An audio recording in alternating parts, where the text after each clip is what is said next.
Hello friends, இன்றைக்கி சமையல் என்னன்னு பார்த்தீங்கன்னா சூப்பரான ஒரு முட்டை கிரேவி தான் செஞ்சுருக்கோம்.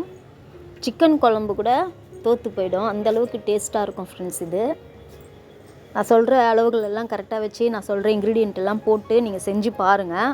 ரொம்பவே வித்தியாசமாக இருக்கும், டேஸ்ட்டாக இருக்கும். கண்டிப்பாக நீங்கள் மறுபடியும் இதே மாதிரி தான் நீங்கள் செய்வீங்க. முட்டை வாங்கினாலுமே அந்தளவுக்கு டேஸ்ட் இது அட்டகாசமாக இருக்கும்.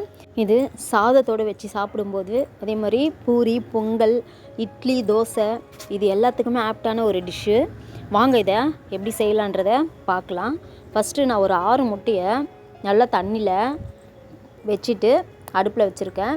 அது கூடவே பார்த்திங்கன்னா ஒரு பெரிய சைஸு உருளைக்கிழங்கு எடுத்து இந்த மாதிரி கொஞ்சம் பெரிய துண்டாக கட் பண்ணி அது கூடவே ஆட் பண்ணிக்கிட்டேன். போட்டுட்டு இதை நம்ம நல்லா வேக வைக்க போகிறோம். ஃபுல்லாக வேக வச்சு தோல் உரித்து நம்ம தனியாக எடுத்து வச்சுக்க போகிறோம். இப்போ இது வேகத்துக்கு கொஞ்சோண்டு உப்பு சேர்த்துக்கலாம். ஏன்னா உருளைக்கிழங்குலாம் உப்பு பிடிக்கணும், அதனால் உப்பு சேர்த்துக்கிட்டு இப்போ மூடி போட்டுட்டு நல்லா இதை வேக வச்சு தனியாக எடுத்து வச்சிடலாம் ஃப்ரெண்ட்ஸ், தனியாக. இப்போ பாருங்கள், இப்போ நம்ம ஒரு கடாய் அடுப்பில் வச்சுட்டு குழம்பு தாளிச்சிடலாம். கடாய் நல்லா சூடானதுக்கப்புறமா அதில் ஆயில் சேர்த்துக்கலாம். நான் கடலெண்ணெய் சேர்த்துக்கிறேன், மந்த்ரா கடலெண்ணெய். நான் கடலெண்ணெய் அந்த பிராண்டு தான் யூஸ் பண்ணுவேன். ஸோ உங்கள்கிட்ட நீங்கள் என்ன யூஸ் பண்ணுறீங்களோ அதை நீங்கள் செஞ்சுக்கலாம் ஃப்ரெண்ட்ஸ். அதில் எல்லாமே டேஸ்ட்டு நல்லா தான் இருக்கும். இப்போ இதில் ஒரு ஸ்பூன் சோம்பு, பட்டை, லவங்கம், ஏலக்காய் இது எல்லாமே சேர்த்துக்கிட்டேன். அதுக்கப்புறமா ஒரு பெரிய சைஸ் வெங்காயம் பொடியாக நறுக்கி வச்சுருந்தேன். அந்த வெங்காயத்தை அது கூடவே சேர்த்துட்டு நல்லா இதை வதக்கி எடுத்துக்கலாம். ஒரு 80% குக் ஆனால் போதும். அது கூடவே பார்த்திங்கன்னா கருவேப்பிலையும் சேர்த்துட்டு வதக்கிடுங்க. கருவேப்பிலை தேவையான அளவுக்கு சேர்த்துட்டு இந்த நல்லா வதக்கி எடுத்துக்கலாம். இந்த மாதிரி வதங்கினதுக்கு அப்புறமா இஞ்சி பூண்டு பேஸ்ட்டு ஆட் பண்ணிக்க போகிறேன். நான் ஒரு பெரிய ஸ்பூனில் ஒரு ஸ்பூன் ஃபுல்லாக நான் ஆட் பண்ணிக்கிட்டேன். சின்ன ஸ்பூனாக இருந்தால் 2 ஸ்பூன் சேர்த்துக்கோங்க. இது நல்லா பச்சை வாசனை போகிற வரைக்கும் வதக்கிக்கலாம். அந்த பச்சை வாசனைலாம் போயிட்டு நல்லா வாசனை வரும்போது 2 தக்காளி நறுக்கி வச்சுருந்தேன். அந்த தக்காளி அதில் ஆட் பண்ணிவிட்டு இந்த தக்காளி சீக்கிரமாக வதங்கிறதுக்கு உப்பு சேர்த்துக்கிறேன். கல்லுப்பு போட்டிங்கன்னா டேஸ்ட் கொஞ்சம் நல்லாவே இருக்கும் ஃப்ரெண்ட்ஸ், சால்ட்டை விட. ஸோ நான் எப்போவுமே கல்லுப்பு தான் சேர்ப்பேன்.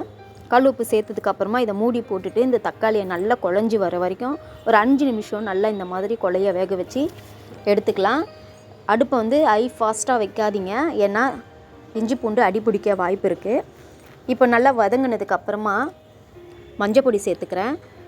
ஒரு 1/2 ஸ்பூன் மஞ்சப்பொடி தேவையான அளவுக்கு சேர்த்துட்டு மசாலா ஐட்டம்லாம் சேர்த்துக்கலாம். கரம் மசாலா, சிக்கன் மசாலா, வீட்டில் அரைச்ச மிளகாய் பொடி இது எல்லாமே தேவையான அளவுக்கு காரத்துக்கு ஏற்ற மாதிரி நான் எடுத்திருக்கேன். நான் ஒரு 2 ஸ்பூன்லேருந்து 3 ஸ்பூன் வரைக்கும் நான் சேர்த்துருக்கேன். வீட்டு மிளகாத்தூள் 3 ஸ்பூன் சேர்த்துருக்கேன். மற்றது எல்லாமே ஒரு ஸ்பூனு மட்டும்தான் சேர்த்துருக்கேன் ஃப்ரெண்ட்ஸ். இப்போது அந்த மசாலாலாம் நல்லா வதங்கி பச்சை வாசனை போனதுக்கப்புறமா இந்த குழம்புக்கு தேவையான அளவுக்கு தண்ணி ஆட் பண்ணிக்கலாம். தண்ணியை சேர்த்துட்டு நல்லா ஒரு 5 நிமிஷம் கொதிக்க விடலாம். இந்த தண்ணியை, இந்த மசாலாலாம் நல்லா கொதித்து அந்த பச்சை வாசனைலாம் இன்னும் கொஞ்சம் இருந்தாலும் அந்த தண்ணியில் நல்லா கொதித்த உடனே நல்லாயிருக்கும். பாருங்கள், இந்த மாதிரி கலரி விட்டுட்டு நல்லா இது சலசலன்னு நம்ம இந்த மாதிரி நல்லா கொதிச்சதுக்கப்புறமா நம்ம ஆல்ரெடி வேக வச்சு தோல் உரித்து வச்சுருந்த முட்டை, உருளைக்கிழங்கு இது எல்லாமே நம்ம சேர்த்துக்க போகிறோம். ஃபஸ்ட்டு உருளைக்கிழங்கு சேர்த்துக்கிறேன். உருளைக்கிழங்கு சேர்த்துட்டு ஒரு வாட்டி கலரி விட்டுடலாம்.